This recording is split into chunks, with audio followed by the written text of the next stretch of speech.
can do whatever the fuck we want.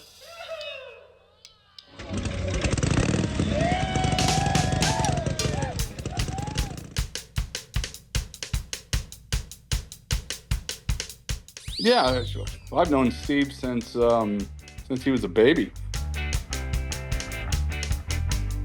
I don't know, man. We go back a really long time. I was just out of high school, probably senior, 72, 73.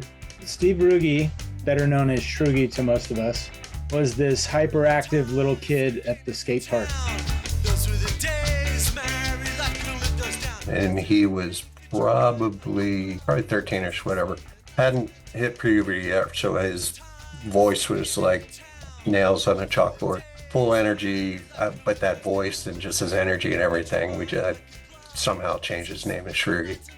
So more like a shriek, Shrewgy. I would throw Ruge a skateboard now and then. Yeah, I'd take him to the skate parks, and we lived in a little neighborhood where they're putting in brand new housing divisions. And so I knew a lot of these good driveways. There's nobody in their building yet, like big, huge downhill skate parks. But as we were growing up, they used to come over and I used to put him on my motorcycle with him and his brother, and we'd go just jamming around, man, and let him give him the throttle and all that other stuff, and he got into it, One night was pretty funny. My brother was gone. He was like over at a friend's house or something. He came back home and Shrewgy was staying over, but he was staying in my brother's room in his bed. And my brother was, oh, watch this. Got some shaving cream, put it on Shrewgy's nose and tickled his cheek. And then Shrewgy went to swat his face and got all the shaving cream all over his face. It was pretty funny.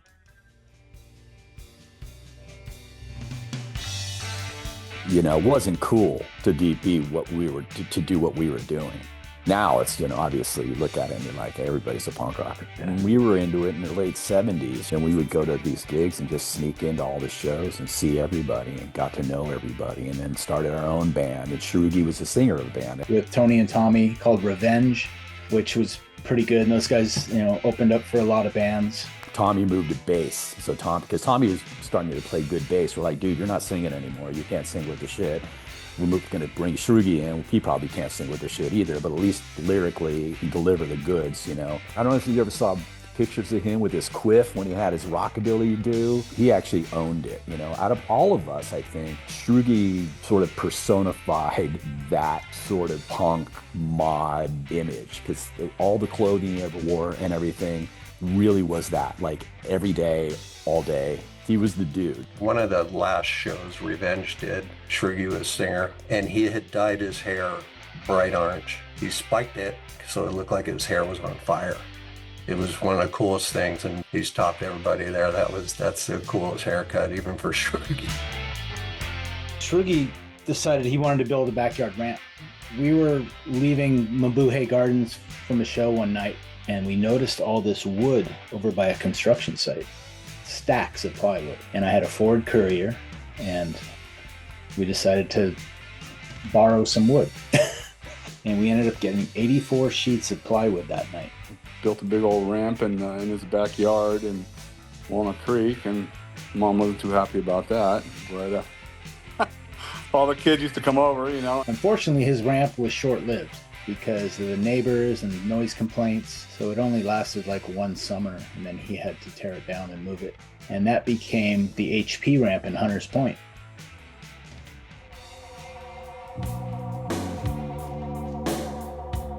I didn't know what to think when I heard about the accident. I went to Lower Bob's to the Peastone Cup, and I saw Shrewgy there. At the time, I told Shrewgy, please be careful on your motorcycle. I mean, my brother died on a motorcycle.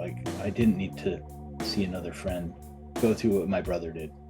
The next day, Shrewgy had that accident. It's just such an anomaly, like that something like that happens. I mean, I'd laid my bike down and stuff, but not, fire never happened. And luckily, his friend Rick had the presence of mind to flag down a tow truck that had the fire extinguisher, and got the fire extinguisher on Shrewgy and saved his life, basically. Bryce and I went down to San Francisco. We went to the hospital to see him when he was there. He was there for quite a while. Skin grafts, all this stuff that they had to do to him and everything. It was surreal. Brought him some mochi donuts, and he sure lit up. He ate the whole dozen while we were there.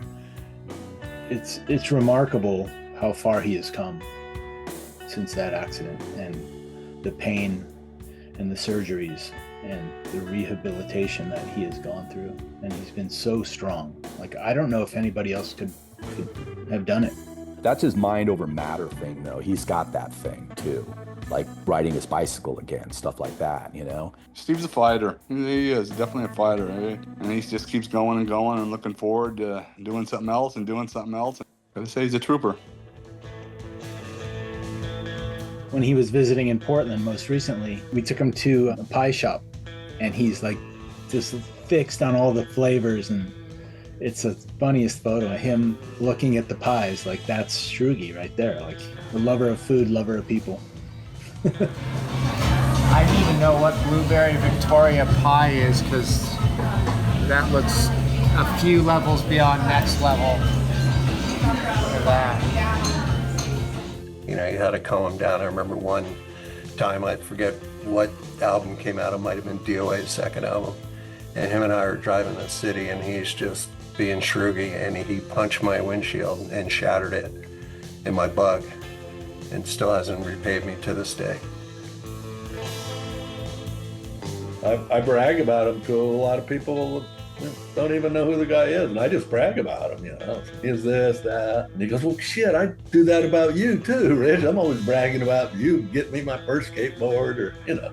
Well, I also remember when Steve was judging the X Games, I guess. He got my kid to sit right there, right in front of the half pipe, you know, introducing McDonald and Tony Hawk, and my kid was all jacked up, you know, took pictures with all these guys. You know, it was pretty cool. Shrewgy is a very caring individual. He just seems to be humbled by life. He appreciates everything he has, the friends he has. He's maintained those relationships really, really well, I think. Better than I think most people do. You know, he reaches out to people. He'll give you the shirt off his back now, you know?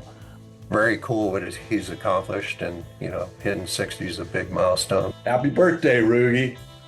Keep on Shrewgyin'. I'm so happy and proud of him for what he's done in his 6 decades on this planet. Yo, happy birthday, Shrewg.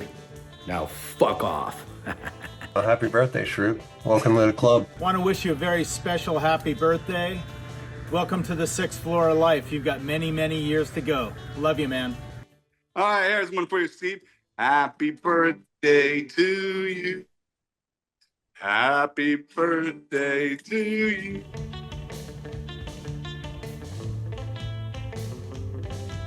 I mean, he's a role model for so many people, and for what it truly is to be a superior human being. That's Shrewgy.